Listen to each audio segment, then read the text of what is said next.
Hi everyone, welcome to InfraViewing Spotlight Series. I'm delighted to say we have Paul Shannon, COO of ANS, under the spotlight today.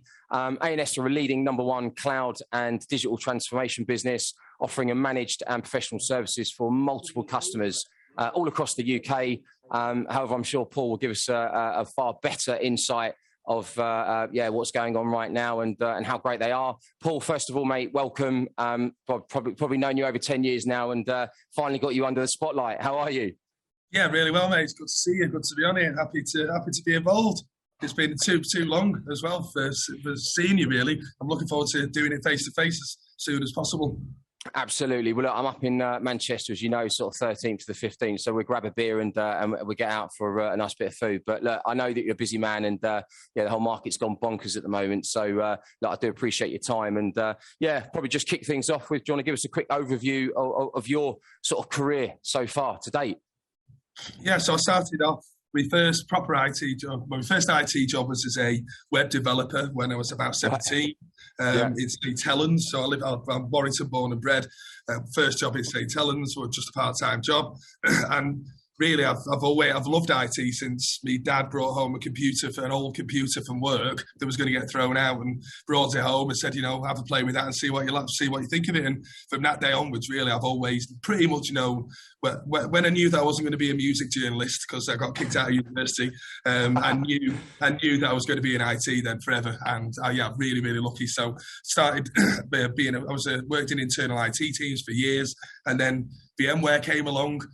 Which will have been, 15, 16 years ago for me now. VMware came along in the company that I was working in, and they said, do you want to take this VMware product, or do you want to learn it and, become the guy in the company that knows it inside out? And I thought, this is so good. I want to do it every day for a living. So then I became a consultant. And then from then on, I've always worked in resellers and managed service providers. So when I joined ANS 13 years ago, I started as a VMware consultant, and just the best thing, and really the reason I got here is because I said, yes, whatever you want me to do, whatever you think adds the most value, whatever you want me to do, the business needs me to do, I'll do it. And then ended up as the CEO 6-7 years ago. Perfect. God, I mean, what a career, right? I mean, sort of, leaving what potentially was going to be a music career, getting into IT, discovering VMware or a passion for it, and then now sitting as CEO of one of the leading #1 cloud businesses, mate. Awesome. I was going to say, how'd you get into it? I mean, did you stumble over that, or was it like, right, I've got a passion for this, or family member? You mentioned your dad sort of said, right, sort of, it's a good industry to get into. Did you have second thoughts about it at that time? Yeah, I'm obsessed with being the best I possibly can be. So love it. I'm always pushing myself out of my comfort zone, and IT is one of those industries that it changes so well constantly and all the time that it's almost impossible to get. But if you genuinely love IT and you love tech and you love business, it's impossible to get bored in this industry. It just is. There's just so much change and interesting change, cutting edge today. It's, old school in a year now as well. It moves that quickly. So I've never had that Sunday morning feeling ever, and a lot of that is to do with my attitude towards work, but most of it in the last 13 years has been working at ANS, and it's the people that I work with are amazing, and so no second thoughts for IT. I love it, absolutely love it. Love it. And Paul, I have to say, look, I love your passion, same as me. And, I love what I do. And if we don't, what's the point, right? There's when you love something, you're passionate about it so much, you're just constantly learning and challenging yourself. And that's where you get results. And certainly from an ANS perspective, I mean, God, the changes and where you guys have developed and transformed and just constantly at that forefront of that sort of latest cutting edge tech and service. Shows that it comes from that passion within, right? And I mean, look, from a business perspective, tell me what the core focus is currently for ANS. There's been so many changes over the last 10 years, but certainly over the last 3 years. What's the core right now for the business? Yeah, so the core ANS focus has been public cloud platforms and then apps and data. So it's always been cloud, apps and data with cloud connectivity. That's what we do. That's what we've been doing for 5 years as we made a move away from the pure hardware-based infrastructure market. We just made a full shift into cloud, and it's been really, really successful for us. We've got really, really good at it. I know you know, but the audience watching this might not know that we've merged with UK Fast, and so we've got an even broader cloud-based portfolio now, but it's all hybrid cloud and cloud connectivity, and it's a pretty exciting place to be, make no mistake. Brilliant. I love it. And look, you mentioned the word cloud. I mean, it's used so broadly right now. And I remember sort of when me and Tim Davey sort of, started working with you guys over 10 years ago. And actually about 8 years ago, everyone started talking about cloud. But what we found is the slightly larger businesses were always using the sort of boutique specialists. And it was ANS that were just leading from the front. They were like sort of transforming, if you like, customer requirements and infrastructure, because you were capturing it at the right time, and that's why it's always been an exciting business to work for and partner with. What is from a partner perspective, what does your perfect client sort of size or vertical look like? Size, well, it's different now because with UK Fast we have a very, very large SMB part of the business as well, so 4,500 customers that are probably 20, 30 users or below, maybe 50 users or below, so a really large portion. But the traditional ANS type customer has been public sector or private sector, 500 users and above, between 500 and 10,000 users really has always been what we call that mid-market sweet spot. Some businesses might call them enterprise customers, and they're the customer we address. The UK Fast part of the business addresses the SMB exceptionally well, and the ANS part of the business plus some of the UK Fast guys address that mid-market and enterprise really well. So what makes a really good customer for us is a little bit less about the size and a bit more about how far along they are on that kind of digital strategy journey. If they've already started documenting what the future needs to look like and where digital solutions come into the fray, then they're the kind of customers we want to be talking to, because they're the customers we can help. Perfect. So it's, customers that are aligned to what you guys can service and offer the best possible sort of partnership too, right? Exactly. I mean, everyone, digital transformation right now. Enhancing that with UK Fast. So has that changed the client size, or is it just enhanced the service right now? Yeah, so it basically splits the two types of clients that we work with into two clear categories. We've got SMB and then mid-market, and we have propositions. So we have one unified go-to-market that has got the 6 pillars that we work, what we want to be famous for, but obviously we tailor the solutions to the cloud platform solutions to SMB, because they won't be the same types of solutions as the mid-market, but we have an offering for both sets of customers. Brilliant. Love it. And in terms of sort of challenges, not just necessarily towards the acquisition of UK Fast, but, from a business perspective, what challenges have you seen that have been critical to your success? So overcoming that challenge in the last sort of few years. Well, the biggest issues around talent. I know that resonates well because you've been helping us for many years, and it's been we've had periods where it's been relatively straightforward, and then we're in a period now where it definitely isn't straightforward, and you just got to differentiate yourself and absolutely show potential candidates that you are a different kind of business, because we are. But obviously, it's in a very crowded market where there's a lot more employers that are looking for the talent that we're looking for now. It becomes increasingly different. So talent recruitment, that is really, really difficult, and it's probably the biggest challenge we've got right now. We do better than most because we've got really, really great business, and people do enjoy working here, and people stay for longer. So we don't have to do as much of the backfilling levers as a lot of organisations do, but still we're growing, so we do need more and more people. So that's been the biggest challenge. Aside from COVID, the recruitment and talent has been by far and away the biggest challenge over the last 2 years, and it's probably only going to get more and more difficult. Yeah, agreed. You're not alone. And look, that's why it's so important to separate yourself from the crowd. There's so many businesses out there within that MSP sort of IT solution provider space offering a sort of similar tech service, but it's about, how different you guys are, what's your USPs, how you separate yourself from the crowd, and continue to partner in the right possible way. And sort of the plans at the moment for the next few years. Yes, I appreciate you want to scale up and you want to continue to grow and hire right talent, but from a business perspective, what's the plan over the next sort of 2 to 3 years? Well, it's a timely question because we're going through with the business now, articulating what the business strategy is now that we're merging, and what the go-to-market strategy is. So that is all top of mind. So business strategy, we're going to make sure that we deliver one business the IT graveyard is just littered with businesses that have been involved in mergers and acquisitions and then just never integrated them properly. We're refusing to fall into that trap. So we've got a big program on right now of integrating the two businesses because we want to make sure we've got the right platform to grow, and we don't try and grow whilst we've got two disparate companies that have never really been merged properly because it just won't work. So with that comes the kind of merging of two cultures. Yeah, I know everybody says this when you're doing a merger or an acquisition, the cultures are the same, and they're never the same. And it's ridiculous, really, to say that they are the same, but they are very similar here. We are most of the same sensibilities, driven by people who really love working with customers, love delivering amazing projects. So there is some discreetly different elements to the culture. We're making sure we're desperate to make sure that we get 2 + 2 = 10 and get the best of both worlds. So that really is going to be the focus for the next 12 months, whilst also making sure the business is growing in an area and in a market that is growing like stink, public cloud and apps and data just growing and growing. So we want to capitalise on that. But the next 12 months of that is making sure that the business becomes, not looks and feels like, but becomes one business. Yeah.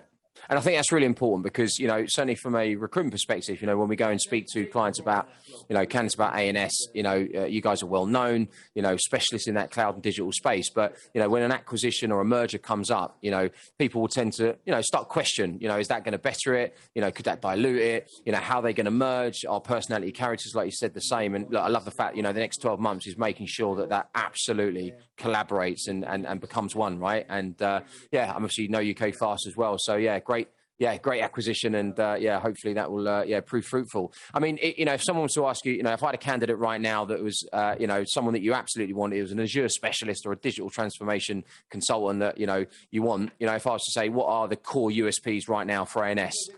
I hate that question personally, but if you were to say the core USPs right now. Well, if I can't answer this CEO of the company, then I shouldn't be the CEO. So, exactly. But in terms of culturally, we have a very, very friendly and social environment. People like the people that they work with, and generally it doesn't take long to get involved and embroiled in those relationships. We do a good job of getting that done quickly. You're very rare that we have people that just don't feel part of the wider teams really, really quickly, because it's incumbent on us as a business to make sure that we have a buddy system, that people are mentored, and that we train them as quickly as we possibly can if they've got any areas that they feel deficient in, or any areas that they want to grow into. So we have a big, really, really well-established academy and training program. But, I know it's focusing on techies here, but that is where the growth is needed for us primarily right now, where we work on cutting-edge stuff and techies, the proper techies. I've been a techie, and what excited me was working on cool projects with interesting customers at scale that were complicated and complex, and working with peers that were like-minded and wanted to deliver a high-quality project in a way that you push each other forwards. That is what we do every single day. They're the kind of projects we work on. They're hard. They're not easy to do. They are complex. But that generally is what floats most techies' boats, what I would call proper techies. So if that's interesting, then we should be a destination employer. Brilliant. Yeah, and I love that, working on those cutting edge technology and projects. Absolutely. That's what the techies want to do, right? It's the first question that we get asked, why should I move where I am and go to a similar business and work on a similar technology? But actually, it's about discussing the benefits of when you do move and go to a business like ANS, you're going to, take your career to that next level, that level up.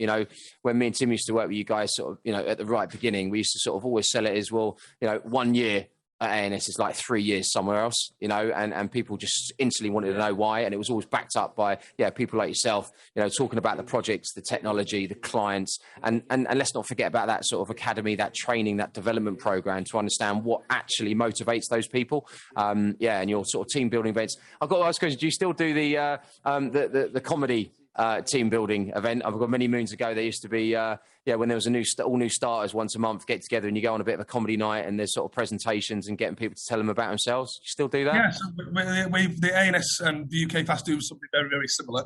And we ANS called it the all-staff meeting. So every quarter, the execs and the leaders of the business and heads of the different departments would get on stage and we'd have this really transparent view of this is where the business is going, this is where we've done well, this is where we need to improve, these are the customer wins, this is the successes to celebrate.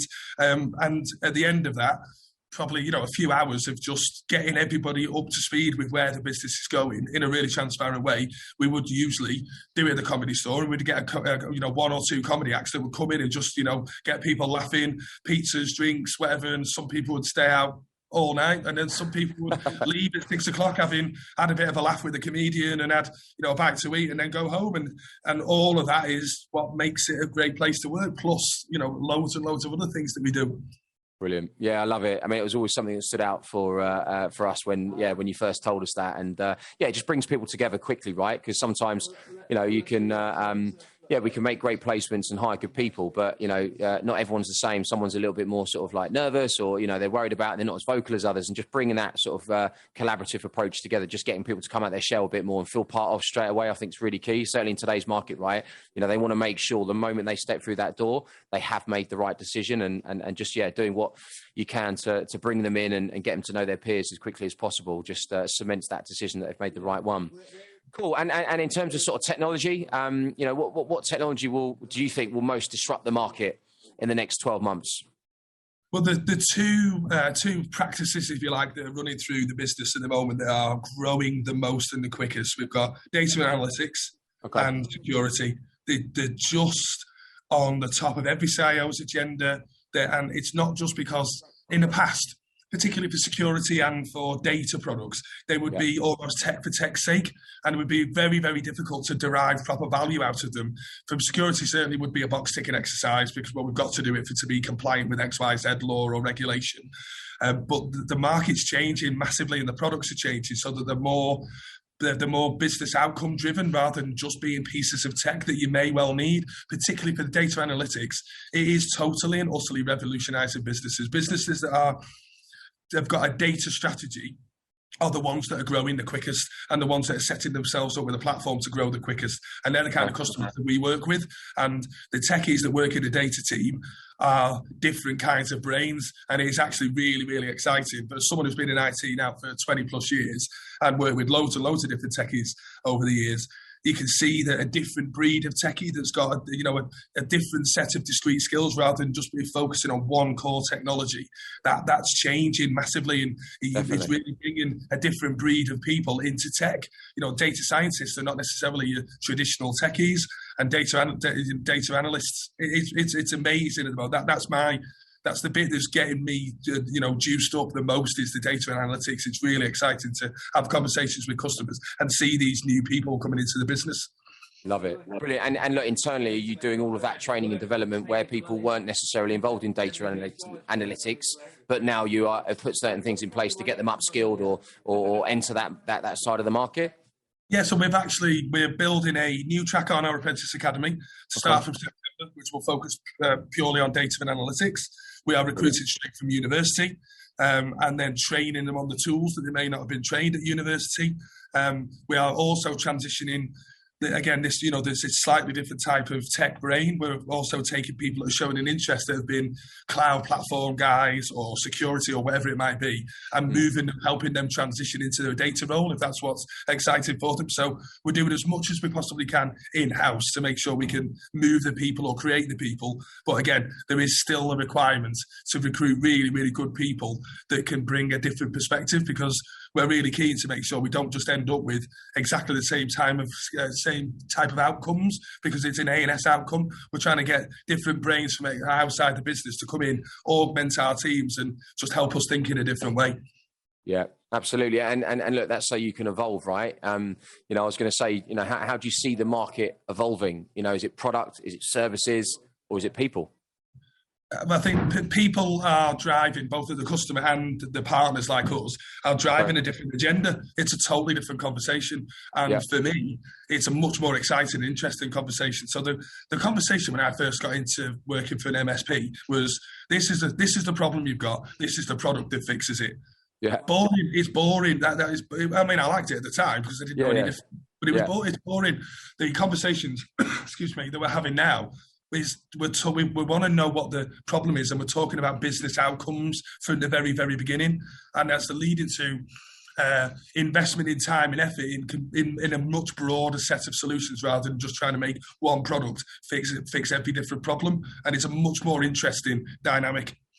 Brilliant. Yeah, no, absolutely. And look, absolutely. We've shifted away from, the old school reseller sort of product, make money out of tin and shifting and making high margin. It's about service and products and making sure that, we can offer that service that is repeatable and ongoing and service that customer in more than one way, right? Right.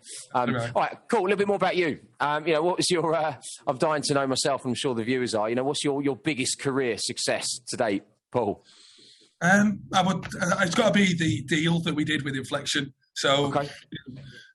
Exec level, we'd been flirting with getting a deal done of some description for many years, and by far and away the proudest moment for me is being able to get that deal done with Inflection.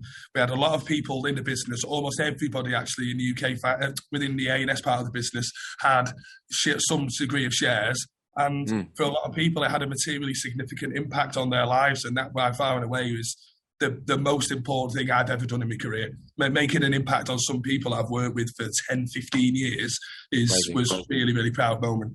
Wow, brilliant. And look, I'm sure all those people that you've changed lives for, still in contact with them and they become friends, right? You set out an opportunity where if they hit these milestones, they're going to get this in return. And what a sense of self-satisfaction, to actually be part of that, but also not just for your own personal career success, but offer that to others as well. I love it. Cool. Yeah, I'm not a money person. It's not what drives me. I love work and being out of my comfort zone. But seeing people that you've grown up to be friends with as well as colleagues, having an impact on them is it's profoundly positive. Love it. And what about sort of how you handle change in terms of the demand of tech? What's your perception on that? I find it strange that people work in tech that don't love it, because it is difficult to keep on top of it all, but it becomes less difficult and feels less like a chore and a job if you really love tech. So going into conversation, I've got a customer meeting in an hour, and the customers want to talk about data analytics, want to talk about migrating everything lock, stock and barrel to public cloud. If that doesn't excite you and doesn't force you to want to keep on top of all of the developments, then you're in the wrong industry, because the change is just constant every day, every week. Gone are the days of you had the knowledge would be the knowledge that you gain now would see you right for the next 3 years. You're lucky if you're going to get 3 months out of it, because it just constantly changes, which is a good thing. Yeah, I mean, look, for me, I'm the same. I embrace change. I love it. It's an opportunity to learn, also fail. And then when we do fail, how we can overcome that and be a better version of ourselves, right? Absolutely. If you don't love what you do, why do it? And you're going to experience changes, challenges, and, the good and the bad. But, I think what defines us is how we come out the other side stronger and having, turned a failure into a success, if you like. So, what advice would you give to, others looking to get into technology? Like now, just do it. Just if you're really, really new into tech and you're wondering whether it's for you, there is a job in the tech industry that will absolutely suit your requirements of what makes you feel good when you go to work. It's so broad, and especially from like sort of diversity and inclusion perspective as well. It doesn't discriminate when it comes to disability, race, gender. But whatever it is, there is no discrimination. In a business like ours, we have lots of different types of people, lots of different types of brains. We have people that are really, really cripplingly shy, but can add more value than anybody that would be gregarious and ostentatious in that job that they do. So basically, it's probably one of the best sectors to get into if you feel like you think in a different way, from a creativity perspective, in marketing, from a selling perspective, anything. It's just, the world is your oyster if you get into IT and you get into the right company. Definitely. Yeah. I mean, look, I love the fact you said, that it offers so much for so many different personalities, characters, etc. And look, so true, right? Certainly from a recruitment side, I've been doing this 16 years and we're so far removed from, when people label techies as people sitting in a room and just leaning over a computer. It's so not that, right? And, certainly the complete opposite in the channel. It's that client facing, engaging, but also there's an opportunity for people to, get involved in the real sort of techie core stuff if they don't want to be client facing. And yeah, I love the fact that it accommodates for so many different sort of styles, types, and personalities. So, yeah. And what about who you admire, most in the sector? I've been really, really lucky that part of it is just being comfortable enough in my own skin to know that I know I don't know everything. So I'm very, very, I'm like this constant thirst for knowledge and more. But also that means that I'm comfortable asking for help or reaching out to people. So over the years, I've built up quite a few relationships with people that you generally work in competitive businesses actually, but I've just built a good relationship with them. And one in particular is Phil Doy, really well known in the industry, started Cazemage, sold it to CDW, now chairman at Boxy. He is a truly amazing guy, just giving me so much advice when there was no, at the time I first met him, he was working for a direct competitor, and there was no reason for him to put any skin in the game with me whatsoever, but he just did it. And I still keep in touch with him regularly now. He sends me messages if he sees something funny about me on LinkedIn or whatever, and takes the mickey out of me, but also, really, really mega supportive. He's one of the best guys around. Love it, and I couldn't agree more. He's an inspirational guy, and he's achieved so much. And absolutely got so much respect. I mean, God, it goes way back. I used to work with Kelway, CDW, and now Boxy itself. And it's great. It will love the fact that you've mentioned that as well. I'm sure he messaged you direct. Maybe. Well, for plugging his business, no problem, Phil. Absolutely, no, cool, brilliant. Right. I have to say, some of those insights, mate, and how you talked about ANS, the acquisition with UK Fast, your passion for technology. I'm sure anyone that is watching or listening, they'd be silly not to get in touch and at least, investigate, their potential career at ANS. What I want to do is do a quick fire now. There's a few questions here just to finish off. I'm gonna fire them out at you, Paul. Sort of one or two word answers. We keep it fun, keep it fast. So, which three people would you most like to invite to dinner? Dave Chappelle, my favourite comedian. Love him. Probably Donald Trump, because I'm just desperate. I don't agree with any of his anything about him really. I'm that intrigued. I just want to get into the mind of someone that's so different to me, just to try and find out what makes him tick. And then probably Steven Gerrard, because I'm a massive Liverpool fan. No comment there. Cool. Xbox or PlayStation? I don't play games anymore, but my son's obsessed with Xbox, so I'd have to go Xbox. Same here. Football or rugby? Football, no messing. Wrong shaped ball for me, mate. Degree or apprenticeship? Depends. So apprenticeship, if you don't plan on getting a career that absolutely almost has to have a degree, then I would get into the workplace sooner rather than later. That said, you do have a lot of fun whilst getting whatever degree that you need to and meeting a load of new people. So I'm on the fence. It depends on the person. It depends on what you want to try and get out of life, really. Yeah, cool. Right, one thing that whether it be a passion or a hobby that most people wouldn't know about you. I love country music. Cool, lovely, brilliant. All right, that's another time for another story. Favorite technology of the last 20 years? Work or home? iPhone. I couldn't live without it. Could not live without it. Yeah, I mean, that's a good and a bad thing, unfortunately, for people like us. Best thing about working in the channel? Well, engaging with customers and working with mega people. Worst thing? Just the outrageous demands on your time. It's pretty much 24/7, which is why I look like I do and my eyes look like they do. But it's often 18 hours a day, which is a lot. Yeah, but that's why you love what you do as well, and that's why you're so passionate about it, right? Because you wouldn't be able to do the job today if you weren't. I get it. Exactly. Motto you live by? I got two from my granddad from when I was really, really, really young, and they've always resonated with me. One is, money's for doing stuff, not having stuff. And don't spend time with people who don't make you feel good. Oh, love it. Couldn't agree more. And then one thing you would like to have be known for, when you began your career. Being someone who does the right thing, no matter how hard the right thing is to do. Brilliant. And known for now? If you were literally to leave the IT right now industry, what would you want to be known for? I don't know, Tim, to be honest. I'm not ego driven at all. So, I don't know what, having a positive impact on as many people I've worked with over the last 20 years, really. That'll do me right.